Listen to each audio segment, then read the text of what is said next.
Muy bien, volvemos nuevamente a Estudios de Marítima 100.9, puro invitados de lujo. El de ahora, les quiero decir que lo persigo hace un largo tiempo. Primero quiero pedirle disculpas porque llegó puntualísimo a la entrevista y yo me alargué con Gary primero y después con Fede, ¿no? Qué gusto de tenerlo aquí. Jorge Arias, él es presidente de CAINCO, la Cámara de Industria, Comercio, Turismo y Servicio. De verdad que me encanta que haya venido finalmente a Marítima, a este espacio de Semanario 1 Radio, Jorge. Maggie, muchísimas gracias por la invitación. Usted sabe el aprecio y el respeto que le tengo. Entonces es un gusto, es un honor estar aquí.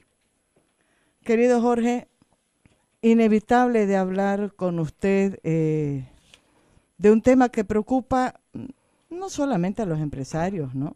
Preocupa a todos los bolivianos ahorita el tema de la economía. Todo el mundo está hablando de la economía, de la economía. Han habido críticas incluso de los profesionales economistas sobre cómo se están leyendo los indicadores, cómo están saliendo los indicadores, las cifras oficiales. Ya está instalado el debate desde hace semanas por un posible doble aguinaldo a fin de año. Hemos escuchado ya las voces de varias instituciones, entre ellas la misma CAINCO, preocupada por este tema. Se habla de alguna contracción en la economía, aunque otros dicen que no es así, que depende de qué sectores. Y todo esto además con un elemento que es un elemento muy poderoso en la realidad boliviana, que es el factor político, ¿no? Estamos prácticamente en un año ya electoral, aunque las elecciones son en octubre de 2019.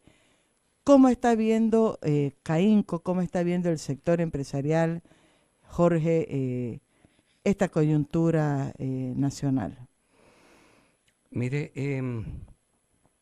nosotros, por ejemplo, en CAINCO, que venimos siguiendo todo el desenvolvimiento de la economía, que es la única manera de poder tratar de anticiparnos a los efectos negativos que pueda tener, o es también la forma de alientar aquellas decisiones que corresponden para el crecimiento. Pero el hecho es de que económicamente la palabra técnica que corresponde a este proceso es que estamos teniendo un crecimiento moderado. Este crecimiento moderado se traduce en que no tenemos ya la expectativa que venían viendo los años anteriores, de un mayor crecimiento sostenido de oportunidades de negocio. De hecho, por ejemplo, en este momento, si es que analizamos nosotros los sectores que están involucrados en el cálculo del PIB, en realidad los sectores debieran ser 35, pero por alguna razón se toma, y no es malo, también los 15 más relevantes. Bueno, de esos 15 más relevantes, 9 de ellos no están teniendo un desarrollo como el resto de los otros 6. Para ser más directo, 9 de ellos no tienen un crecimiento que hubiese superado el 4%.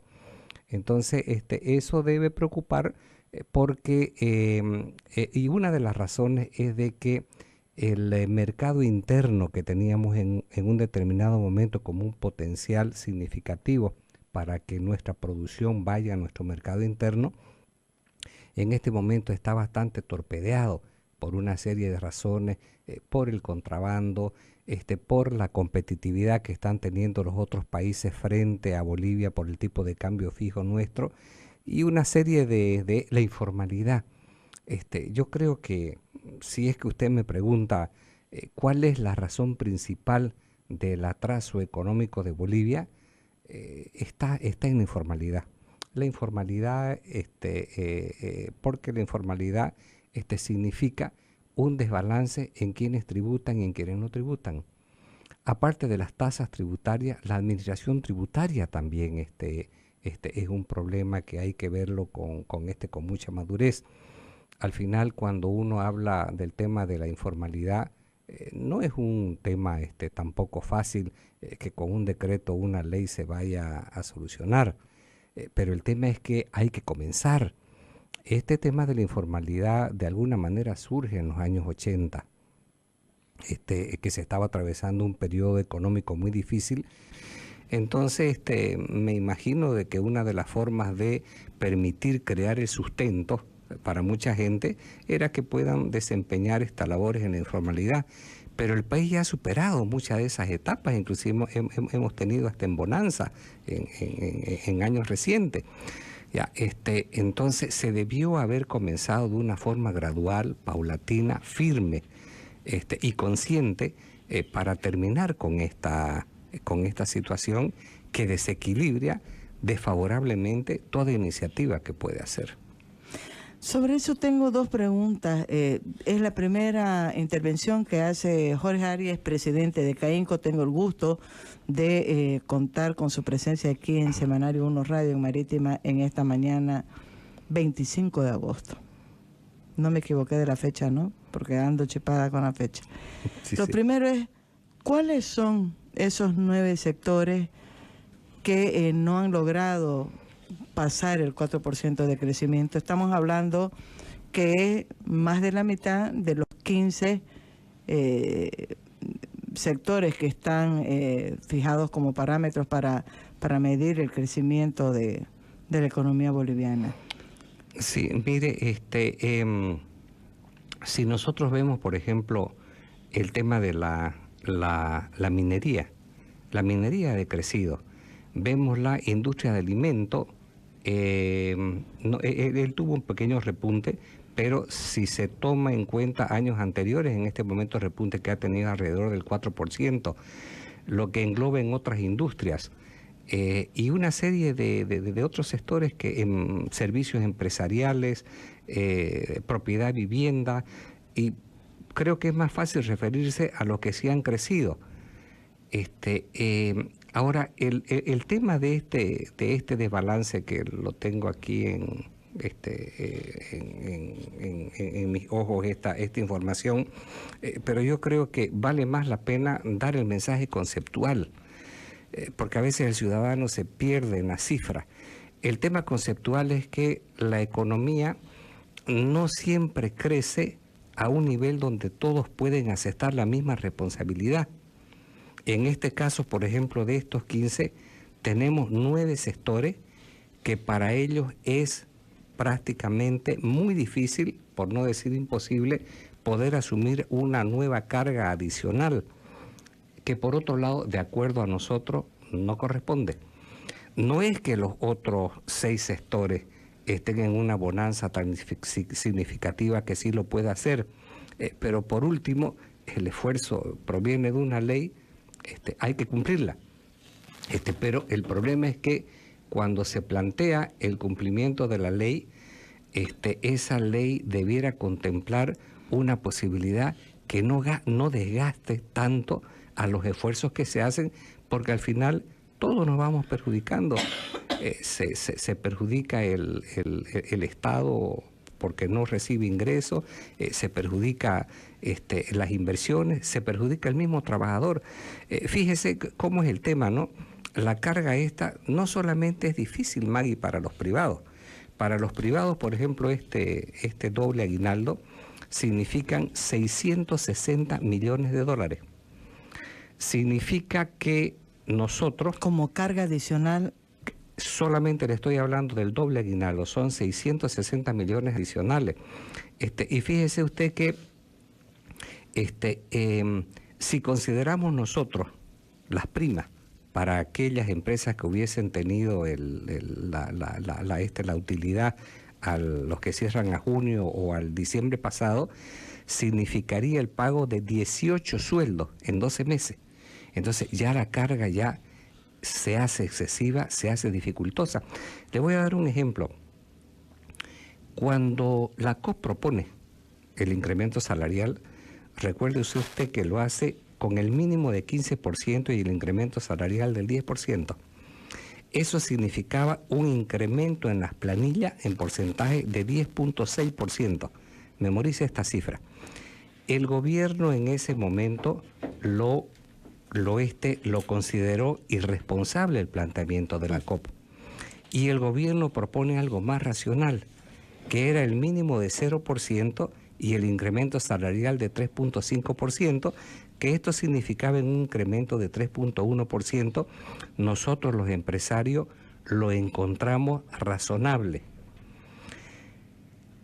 Posteriormente viene el acuerdo del gobierno COP, y esto, con honestidad le menciono, fue sin la participación de los empresarios privados. Algunos dicen que participamos, que no participamos, pero la verdad, y todo el mundo lo sabe que es así, no participamos porque se pedía constantemente, ¿no?, la participación. Se llega a un acuerdo del 3% de mínimo y de 5.5% para el incremento salarial, y esto significa un 5.2% en porcentaje del incremento a la planilla. Ahora, si a esto le agrega el doble aguinaldo, el efecto total de este acuerdo más el doble aguinaldo significa un incremento en la planilla salarial de 13.7%. O sea, lo que el gobierno califica de irresponsable al inicio del 10.6%, ahora se ha convertido en 13.7%. O sea que estamos hablando de 3 puntos adicionales, o sea, más irresponsable, si es que los catalogamos en ese término. Entonces, esto, por ejemplo, es un golpe duro, y para el gobierno también lo es, porque para el gobierno el segundo aguinaldo le significa unos $300 millones de erogación, pero aparte de eso, el gobierno va a dejar de percibir por el concepto de impuestos a las utilidades 690 millones por menor recaudación. Entonces estamos hablando de 1.000 millones que le va a afectar al gobierno.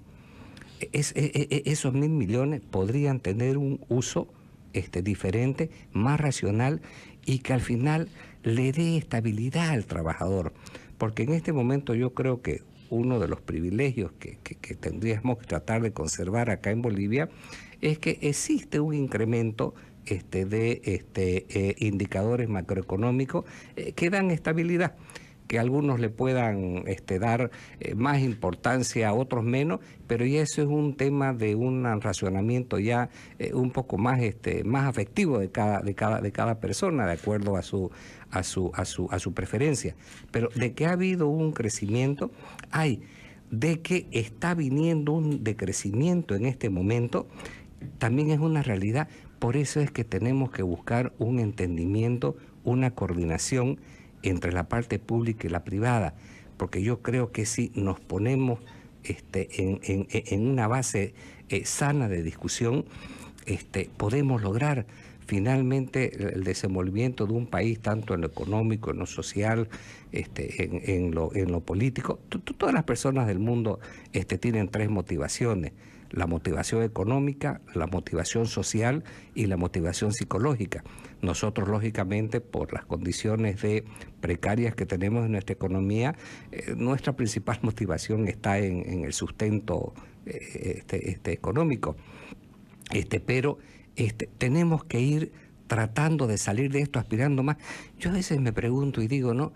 Finalmente el país es lo que queremos los bolivianos que sea. Nosotros tenemos en este momento, a criterio personal mío, donde estamos desarrollando un modelo de desarrollo en las cuales, con la participación de todos, vamos creciendo de a poquito. Entonces vemos que todas las unidades crecen poco, porque estamos tratando de ir todos los bolivianos hacia un avance. Pero creo de que existe otro modelo que no es incompatible, porque debiéramos pensar en una serie de unidades que puedan llevar hacia adelante con un motor de impulso que arrastre todo este movimiento de todos los bolivianos, compartiendo tecnología, empujando con capitales, mejorando la logística, y así el país va a crecer, porque todo movimiento de cualquier cosa sea necesita un impulsor definido, y nosotros no lo tenemos, porque estamos tratando de ir de a poquito, cuando este país tiene un montón de oportunidades y posibilidades de tener un crecimiento mucho más allá de lo que en este momento lo pensamos los bolivianos. ¿Cuál es el factor central para que haya tantas dificultades? ¿Es una visión de país? es una práctica o toma de decisiones políticas. Digo porque yo estoy convencida de que Bolivia no es un país pobre. Yo creo que somos un país rico y tenemos muchísimas ventajas en relación a otros países porque aquí no hay grandes desastres naturales, no hay crisis o conflictos sociales terribles con violencia que hayan escapado de las manos del control del Estado. Pero sin embargo, veo así como una dificultad de poder salir adelante, ¿no? Y en vez de incentivos, freno a la actividad privada, que es una actividad motor central en todas las partes del mundo. Incluso lo estamos viendo, países socialistas, países comunistas están apostando también por iniciativas privadas, ¿no? Es como se logra. Pero veo un freno en las iniciativas privadas.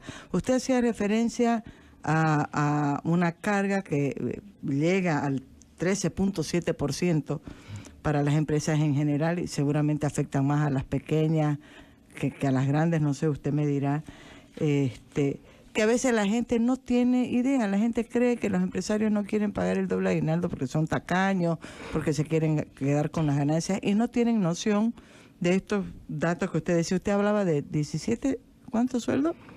18 incluyendo la prima. Que me gustaría solamente si puede detallarlo para que la gente que nos escucha sepa de qué estamos hablando. Y que en definitiva además las medidas que va aprobando el gobierno, lejos de favorecer a la mayor cantidad de trabajadores, perjudica. Porque yo he escuchado, Jorge, y usted me dirá si eso es algo que se habla en el sector, si es verdad o mentira, que hay más bien más precariedad en el trabajo, hay más riesgo de perder el trabajo, hay despidos, hay empresas que están aumentando ya los despidos o congelando la contratación de mano de obra en vista de esta nueva carga que parece que va a ser un hecho que se va a dar a fin de año. O sea, lejos de favorecer, que es el discurso, lejos de favorecer al trabajador, parece que va en detrimento del trabajador. Mire, Maggie, antes de darle el asunto del valor de los incrementos, eso, quiero hacerle un análisis que creo que es bastante significativo.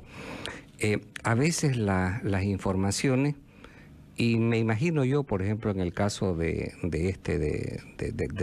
presidente del Estado Plurinacional, hay que ponerse también en la situación de que tantas informaciones debe recibir un presidente que al final no tiene tiempo de estar entrando a analizar lo que existe por detrás. Yo me refiero a una declaración que él mencionaba hace poco en una entrevista donde él decía que los empresarios privados teníamos una utilidad de 27.000 millones.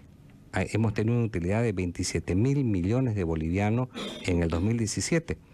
Entonces, lógicamente, ¿cómo es posible que ese dinero esté metido en una caja sin querer compartirlo? O sea, hasta uno mismo pues le daría rabia que una situación de mezquindad tamaña fuese a ese nivel. Entonces, yo lo primero que hice ya en Caínco fue con la finalidad de tener la oportunidad, que sí la vamos a tener dentro de poco. Estamos esperando que el presidente nos convoque para poder darle estos datos y otros datos más, que no son privados, porque son datos reales. Si nosotros tomamos, y este análisis que estoy haciendo es dato exclusivamente del gobierno, o del INE, o del Ministerio de Finanzas. Fuente Economía. Oficial. Sí, aquí no hay ninguna elaboración propia, lo único que yo he hecho ha sido ordenar los números. Partiendo, por ejemplo, con los datos del impuesto que la autoridad recaudatoria toma, que son 1.230 millones de dólares, yo lo estoy llevando ya al 75%, partiendo de ese impuesto del 25%, y significa que son 3.689 millones de dólares de utilidad después de impuestos, las utilidades de las empresas públicas más las empresas privadas. Saquémoslo el valor de las utilidades públicas que están calculadas por el gobierno en 259. Quedan 3.430 millones de dólares de utilidades de las empresas privadas. Ahora, cementémosla. Los grandes contribuyentes que están constituidos por Prico más Graco han tenido una utilidad bruta de 1.242 millones sin pagar impuestos, que significan 932 millones después de impuestos de pagar el 25%.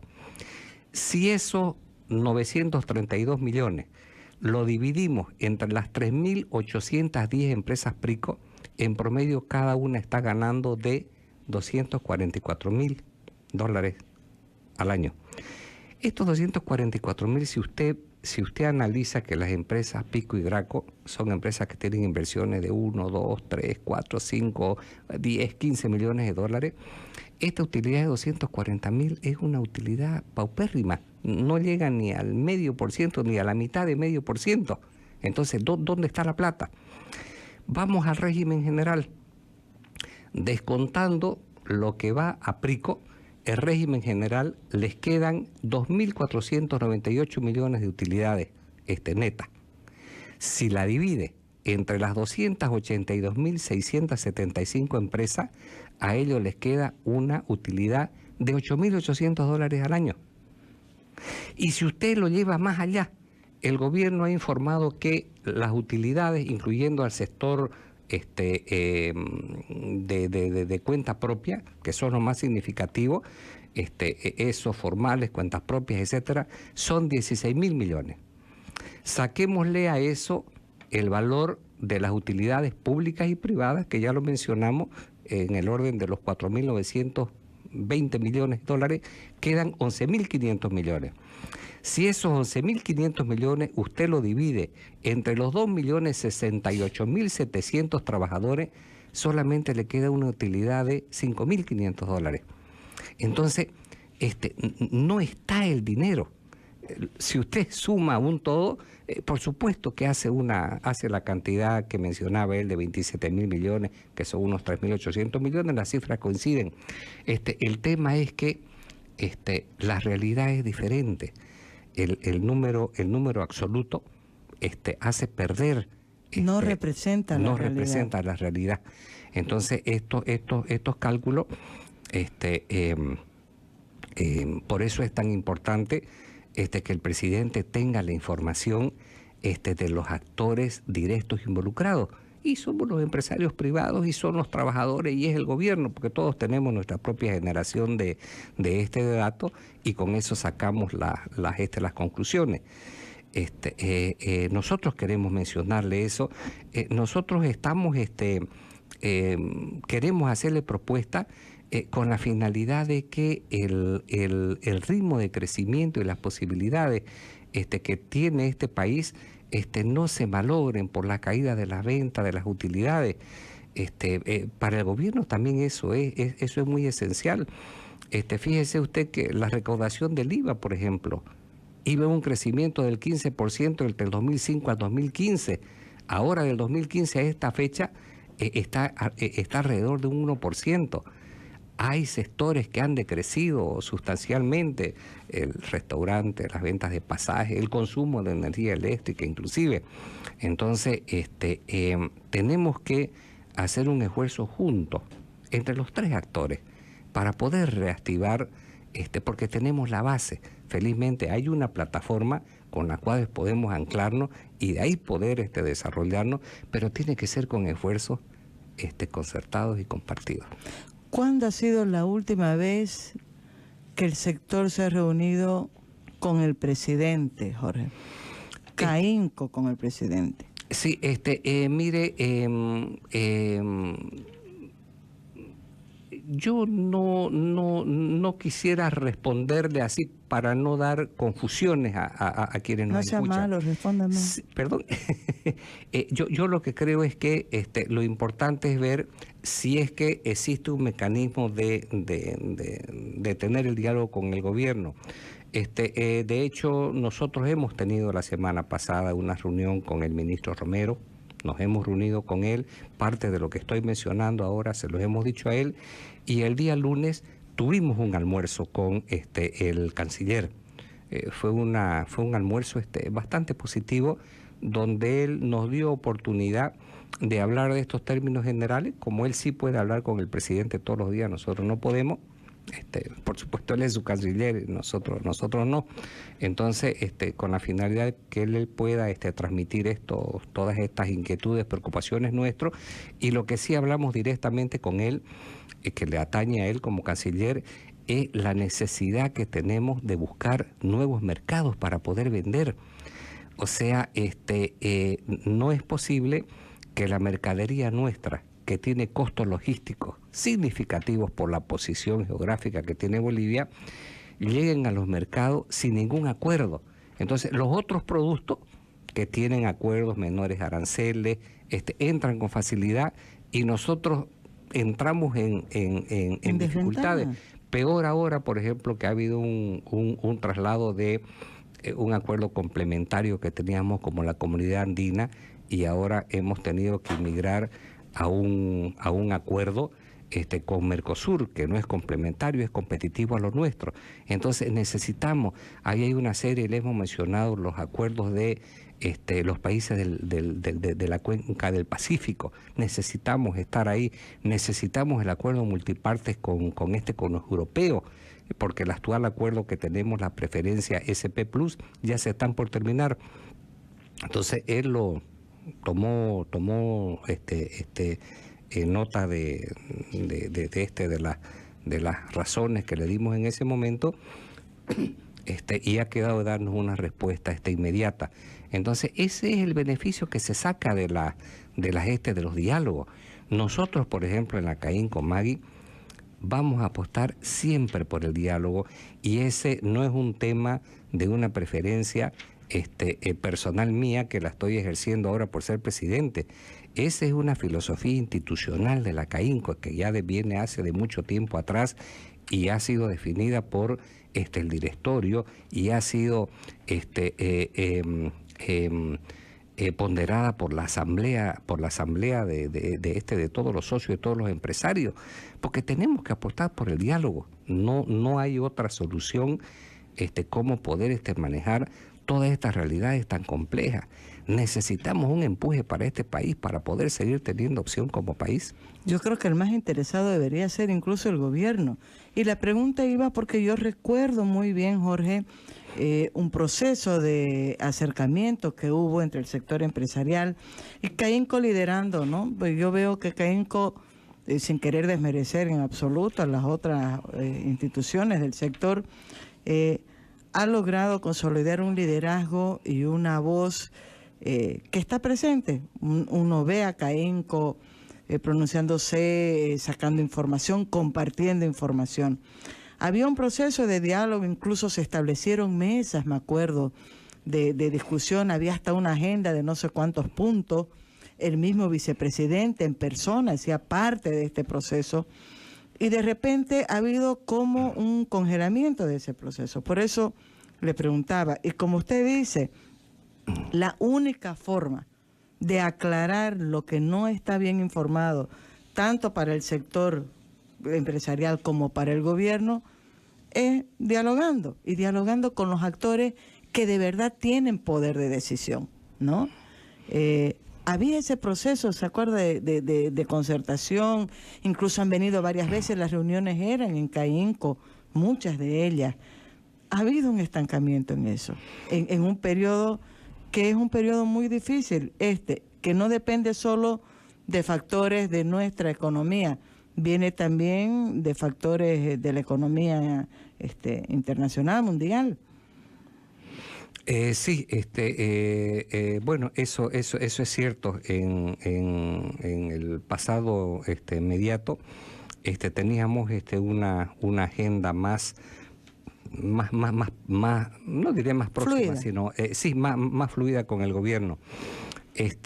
Hubo un, no diremos estancamiento, pero las reuniones no se dieron con la frecuencia que antes se daban. creo yo y me gustaría pensar que a partir de la semana pasada como que se está reactivando nuevamente esta posibilidad, y yo me inclino por creer que va a ser así, porque definitivamente tenemos tantos temas que poder coordinar, y todo por el bien, ¿no?, de la economía boliviana, por tratar de buscar mejores posibilidades para nuestros hijos. Posibilidades hay. Ahí nosotros, por ejemplo, estamos en este momento en la CAINCO muy empeñados en tratar de cambiar la mentalidad en muchos aspectos que nosotros tenemos. Si uno ve otras economías desarrolladas, por Dios que uno dice, caramba, pues si estamos tan próximos. Uno analiza Irlanda. Irlanda era más irresponsable que Bolivia, más o menos los mismos habitantes, los mismos vicios, la misma informalidad. Y de repente el gobierno agarró y dijo, bueno, señores, aquí es con educación, porque si no nos vamos a morir. De los 7 millones de habitantes que habían en Irlanda, 3,5 millones se habían ido a buscar trabajo afuera, porque no había ninguna opción en su país. Y de repente comienzan a encarar el tema de la educación. Y comienzan a hacerlo y en este momento todo el mundo quiere irse a trabajar a Irlanda. El caso de Indochina. Yo tuve la oportunidad de visitar Indochina hace unos 15 años atrás, en Jakarta, y yo dije, no vuelvo nunca más aquí, porque esto es más basural que los nuestros. He tenido por necesidad que ir nuevamente el año pasado, y he quedado pero asombradísimo cómo ese país se está transformando. Todavía no es un vergel, pero con la medida que está tomando de aquí a 10 años más, seguramente va a ser un vergel. Ya, entonces uno dice, ¿qué es lo que está pasando? Y lo que está pasando fundamentalmente es el tema de la educación. Nosotros, por ejemplo, aquí, permítame dar este mensaje a los cruceños, porque la CAINCO, si bien es cierto, tenemos responsabilidades a nivel nacional, pero nuestras obligaciones están acá en Santa Cruz, porque somos una cámara cruceña. Nosotros consideramos de que a partir de 1950 se dio la primera transformación económica de Santa Cruz. Acuérdese, comenzaron las conexiones de las vías, nos conectamos con Argentina, nos conectamos con Brasil, comenzaron el fortalecimiento de muchas muchas actividades económicas, inclusive fortalecimientos institucionales, y eso permitió ir copando una serie de desafíos. Pero esa era ya se terminó y ahora tenemos que buscar una segunda. Y esa segunda ya no es bajo las mismas premisas anteriores de integrarnos, etcétera. Ahora tenemos que plantearnos que tenemos una deficiente educación.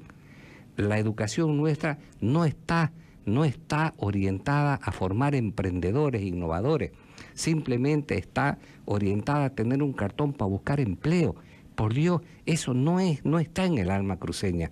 En el alma cruceña está emprender, desafiar con coraje y determinación. Entonces, eso es lo que tenemos que cambiar.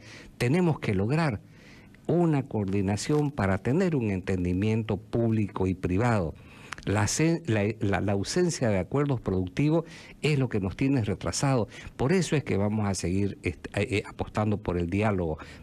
No es posible que en este momento tengamos una serie de trabas tecnológicas que nos impiden crecer, como es el caso, por ejemplo, de la biotecnología. Fíjese que recién estamos iniciando el tema del etanol, cuando debimos haberlo hecho 15 años atrás. Todavía no nos hemos planteado, aunque he tenido alguna buena noticia que sí, ya también el gobierno está preparando las leyes sobre el biodiesel. Y si viene el biodiesel, pues van a venir los biocombustibles, porque podemos hacerlos de sorgo, de maíz, de una serie de otros productos. Entonces, ahora tenemos que prepararnos para enfrentar acá en Santa Cruz, y esto también es un mensaje para Bolivia, para la segunda transformación económica de Santa Cruz. Pero ya esta vez es una segunda transformación del conocimiento, de la innovación, del desarrollo de ideas que generen productos y servicios estables, transformando nuestra sociedad para mejorar, y eso es con educación de calidad, para tener un emprendimiento, eso es diversificando nuestra economía y eso es introduciendo el uso de la tecnología que existe disponible para todos. De esa forma, yo varias veces le he dicho en las oportunidades que he tenido de hablar con el presidente, tenemos manera de dejar este diálogo infraestructivo que si crecemos el 4.3, que el 4.1, que si damos el segundo aguinaldo, si no damos, cuando esta economía, si nos ponemos de acuerdo, puede crecer tranquilamente por encima del 7%. Se puede imaginar, estamos hablando de casi el doble. Tenemos posibilidad de hacerlo porque tenemos las condiciones. Tenemos que orientar el asunto de nuestro negocio de agronegocio. En este momento tenemos un potencial enorme de la generación de energía. Recibí yo con muy buen ánimo el informe que para el desarrollo de este quinquenio el gobierno está proponiendo el cambio de la matriz energética. El 70% va a proveer de las hidroeléctricas. El 22 al 25% sistemas eólicos y paneles, y solamente un 2 a 3% lo que tenemos ahora las termoeléctricas. Y nosotros ahí en el Río Grande tenemos pues un potencial extraordinario. Recuérdese, ahí tenemos el tema de Rosita, que cuando uno está congelado hace no sé cuántos años. Y yo no sé por qué, si usted entra a ver el asunto de la información, tanto del gobierno como del privado, todo está listo. El financiamiento, las fichas ambientales, la tecnología, todo está. Pero resulta que sigue estancado. Entonces, a veces uno dice, bueno, ya, este tema ya es un estancamiento mental. No es un impedimento ya de factores de medios de producción, es un estancamiento mental. Cuando está claro que inmediatamente se inicia Rosita, eso es una inversión más o menos de 1.500 millones de dólares y va a dar 2.100 megas de potencia. Santa Cruz consume 600, imagínense ese caudal. Y de ahí tenemos Cañahuecal, que va a permitir alrededor de 1.500, y así tenemos, son 7. Tengo aquí los estudios de la CAF. Ellos establecieron que Bolivia tiene un potencial de generación de 40.000 megas. Entonces, es un potencial. Ahí sí que podemos ya darnos el lujo de estar exportando energía no solamente a los países limítrofes, sino mucho más allá. Tenemos el sistema portuario boliviano que se está desarrollando. Eso es extraordinario porque va a permitir una competitividad del 14% establecido en términos de mejor costo y mercaderías más rápidas, explotación racional de metales raros y una serie de aspectos que es sentándonos en una mesa para poder cuantificarlo y para poder ver la manera de asignarles recursos para que puedan desarrollarse. Usted tocaba un tema que me parece interesante. Es verdad que es imprescindible el rol del Estado en el desarrollo de un país, en el desarrollo de la iniciativa privada, en educación, en lo que fuera. Pero Santa Cruz se ha caracterizado por haber salido del ostracismo y de la nada, fundamentalmente por una visión y un empuje local que ha sido decisivo para que seamos lo que somos ahora. La década del 60 es lo que marca fundamentalmente eso, ¿no?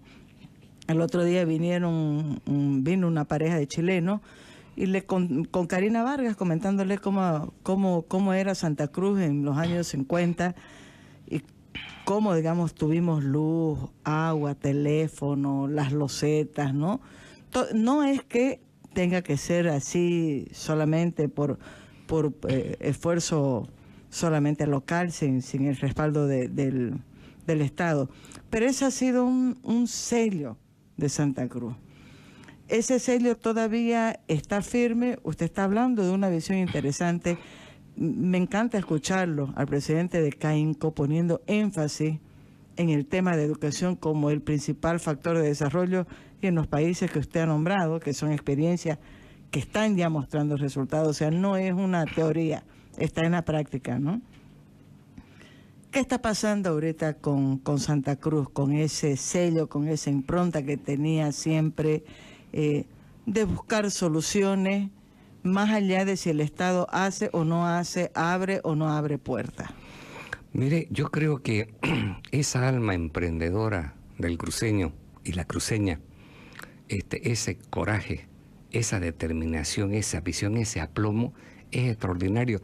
¿Cómo no va a ser extraordinario si eso es lo que permite que Santa Cruz participe con el 45% de los impuestos nacionales, que Santa Cruz participe con el 70% de la provisión de alimentos, que Santa Cruz participe con el 31-32% del Producto Nacional Bruto de este país? Eso, Maggie, es extraordinario. Lo que ahora institucionalmente nosotros tenemos que hacer, y es la responsabilidad alta que nos corresponde, es reorientar a esa segunda transformación que yo le mencionaba. A mí me gustaría, yo no sé si usted ha tenido oportunidad, que cada que puedo les recomiendo a toda la sociedad civil cruceña, boliviana, que lean el memorándum del siglo XXI que editó el año pasado la CAINCO. Que presentó CAINCO. Ahí está en forma muy clara las potencialidades que tenemos y los defectos y problemas que tenemos que superar. Si Santa Cruz no lo transformamos, no lo digitalizamos, no lo innovamos y no lo educamos, no vamos a estar a la altura de la segunda transformación. El mundo ya cambió, ya no son las materias primas la causa del engrandecimiento de los países. Ya es un tema más que tiene que ver con la mente. Ahora las decisiones empresariales son más, se requiere más habilidad mental que infraestructura física. Entonces, Santa Cruz no lo podemos dejar estancarse por un modelo que ya está siendo superado en el resto del mundo. Pero la gran potencialidad que tiene la mente cruceña es que es algo propio del cruceño, es algo innato, esa voluntad de querer reciclarse continuamente y no tenerle miedo a la innovación. Ahí nosotros, por ejemplo, tenemos la agencia Innova Santa Cruz, que recientemente se ha creado la CAINCO. Tenemos ahí, son alrededor de 7, 8 profesionales jóvenes, todos doctorados. Y uno agarra y lo ve a ellos hablar con una facilidad extraordinaria con cualquier persona del mundo. Hablan de igual a igual con una facilidad, extraen conocimiento y todo eso lo estamos ya proyectando y sembrando. Primero, la gran ventaja es que ya esa oficina está conectada con todo el mundo. Ellos hablan con Singapur, hablan con Japón, hablan con Corea del Sur, con todos los países que están a la vanguardia de la tecnología. Ya ellos tienen convenio, están desarrollando y ya lo estamos proyectando en la práctica, para que no sea un enunciado lírico. En este momento lo peor que puede hacer una institución o un emprendimiento particular es quedar en lo lírico. Ya no hay tiempo para eso. Cualquier cosa más y usted la puede postergar en este momento, menos la acción. Y eso lo tenemos muy claro en Bolivia. Yo siento orgullo de esta raza cruceña. Siento mucho, me identifico mucho con esa determinación, con ese coraje que tienen nuestras mujeres y tienen nuestros hombres. Me encanta, da para hacer titulares con varias frases que ha dicho Jorge, ¿no? Hay ese documento, CAINCO sigue trabajando en eso, no va a dejar de trabajar. Ha logrado ampliar, consolidar alianzas con otras instituciones. Estaba pensando en la gobernación, estaba pensando en los gobiernos municipales que son fuertes, el de Santa Cruz ni se diga, para ir avanzando, más allá de lo que tenga que hacerse con el nivel central. En ese trabajo hay una mirada puesta también de cómo hacer para animar, aunque verdad que eso escapa muchísimo de las manos del sector, para animar a la gente a salir de la informalidad. Usted hablaba al comienzo que un factor central es ese.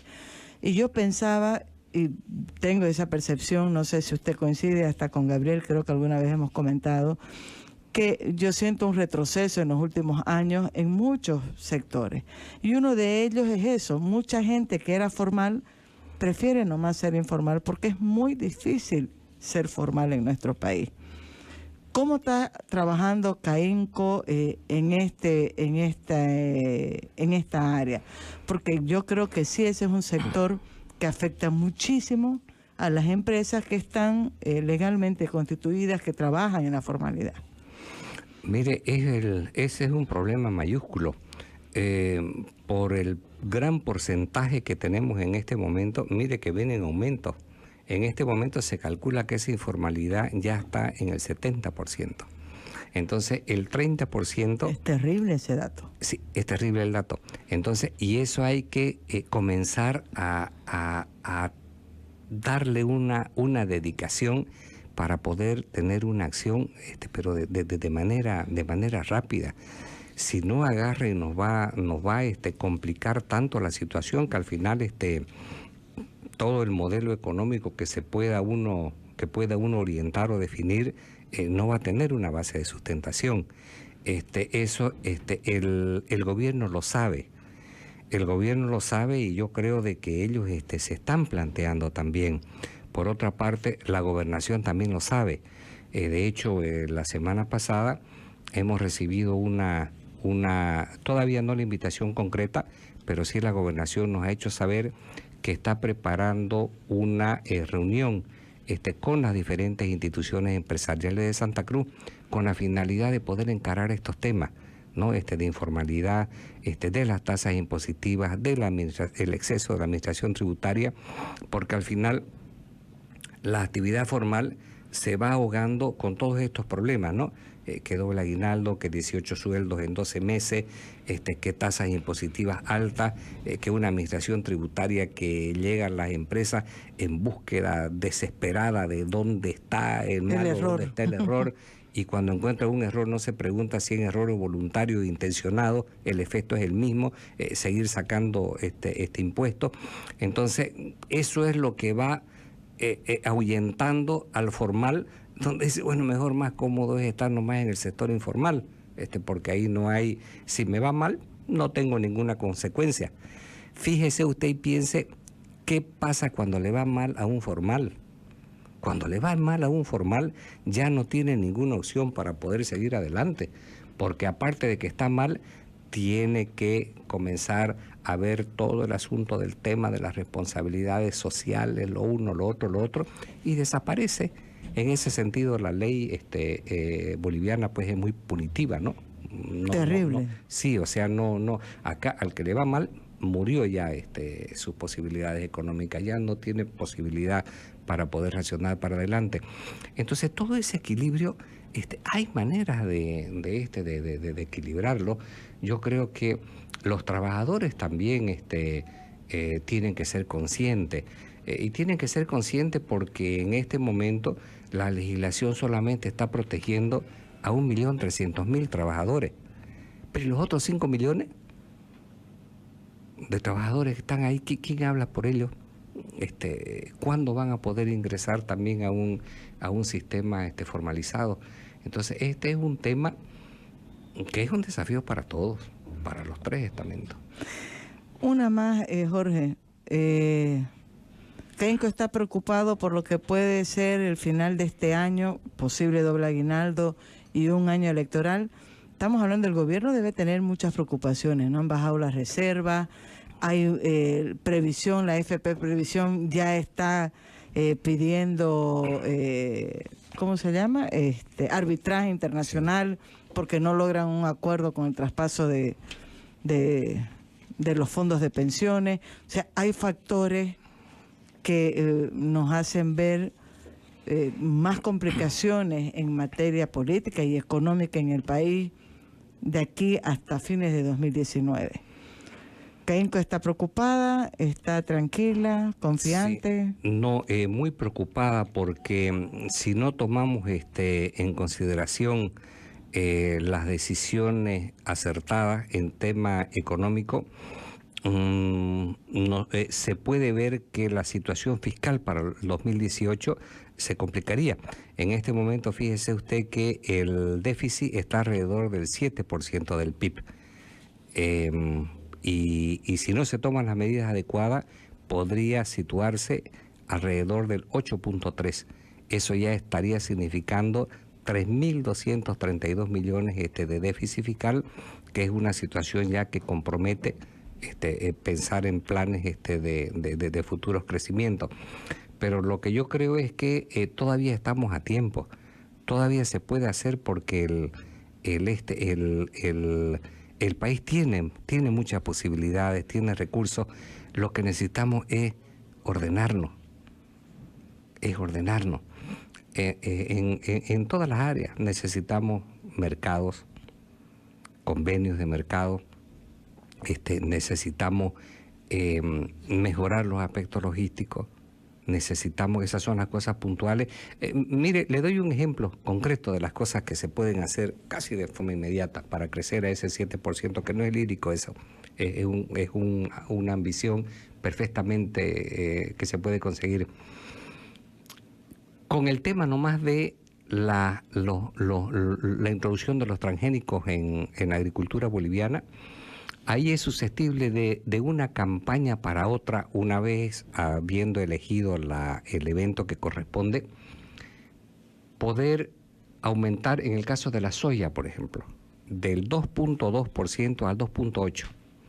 Eso significa un incremento en plata de 330 millones adicionales y significa una contribución del 1% en el PIB. La agricultura bien manejada, y la ventaja de la agricultura es que el efecto usted lo puede ver rápido, en un año, en 2 años. Hemos calculado ahí en Caínco, y estas son cifras que se comparten con la CAO, con las otras instituciones especializadas, tiene un potencial inmediato de crecimiento del 6.9% del PIB. El problema es que si lo hacemos en 7 años, de a poquito, como nos gusta a los bolivianos, lo que yo le mencionaba, todo de a poquito, vamos a incidir en un 1%. Pero si lo hacemos desarrollando el potencial que se tiene, lo podemos hacer en 2 años, 2 años y medio. Entonces estamos hablando del 3,5%. Ahí nomás en esa actividad. Más si usted le va sumando todas las otras actividades a los otros potenciales, tranquilamente podemos llegar a mucho más allá. ¿Qué es lo que está pasando en este momento?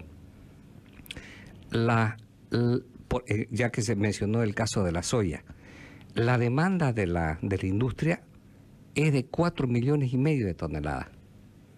La oferta que tiene nuestro campo, por todas estas limitaciones que le menciono, solamente se llega a 2.900.000, 3 millones. Ahí agarramos y tenemos permanentemente un déficit de 2 millones de toneladas. Entonces, las plantas estamos trabajando al 55% de la capacidad productiva, pero los costos nos aumentan y nos aumentan. Entonces, si es que las empresas trabajaran al 100%, eso significa un desenvolvimiento y un arrastre multiplicativo de efectos positivos que dan como esta actividad, y ahí las empresas se capitalizan.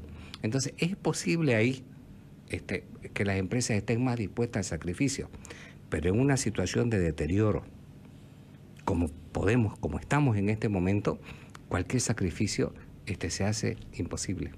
Ese es el tema.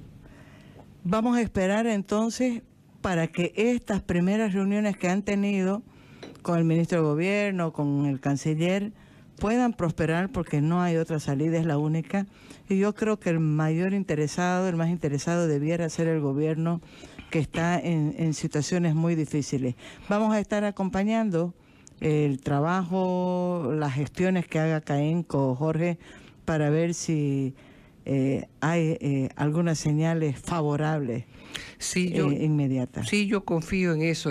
Ahí, por ejemplo, es de conocimiento de todos de que las Caínco, las instituciones, tenemos una relación que nos ha permitido siempre reunirnos con el vicepresidente. Y de verdad, Maggie, que en honor a la verdad, él nos ha dado solución a varios de los problemas que se le ha planteado. Yo no estoy aquí ensalzando las bondades del vicepresidente. Lo que estoy diciendo en honor a la verdad es que siempre ha tenido predisposición para escucharnos y siempre ha tenido predisposición para solucionarnos una serie de problemas y en forma rápida.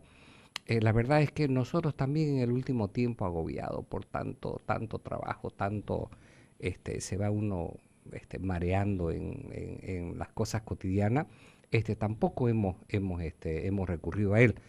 Creo que es el momento así de hacerlo porque ya las papas nos están quemando a todos. Vamos a estar atentos. Nos tenemos que ir a un corte, David.